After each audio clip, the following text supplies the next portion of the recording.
Okay, so once you have your palette all figured out, then the next thing you have to figure out is what do you want to paint on? And there are lots of options. Some are really cheap and very impermanent, and that can be fine if you don't care. But the thing I have grown to really love to paint on are these Birch wood painting panels. The thing I love about them is that it's like they have the frame built in, so you don't have to frame them. So although they're a little more expensive than some things, when you figure that you don't have to frame it, it's just, man, it just really makes it worth doing. And you can frame it if you want. And if you sell it to somebody like this, they can easily put it in a frame too. It's not like you can't. But if I'm doing just studies or, just painting, well, studies, I guess, or like demonstrations, then one thing I really like to paint on is Bristol board that I have coated with acrylic gesso. So this is what I'm using, just Bristol board.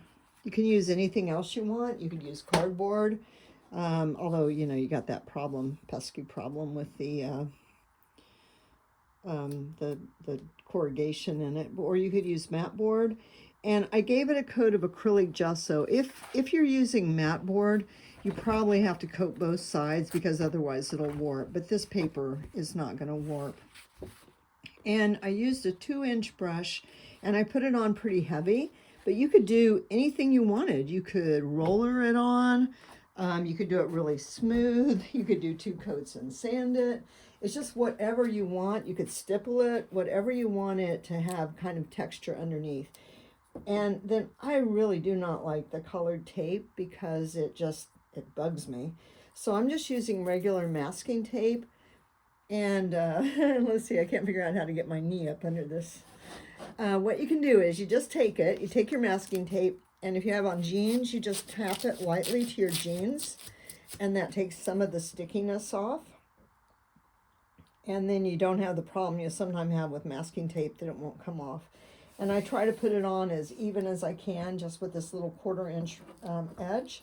I never personally, I really don't tape across a corner, because if that tears, if you tear the paper right there, then, you've torn a big corner off your painting. And this way, if you tear it, it's just a strip along the edge. And the nice thing then about the tape is that it provides that little edge, so you're composing to the whole surface of your painting. You don't have to worry about putting in a little edge for what's going to go under the mat. Especially if you do a good job taping.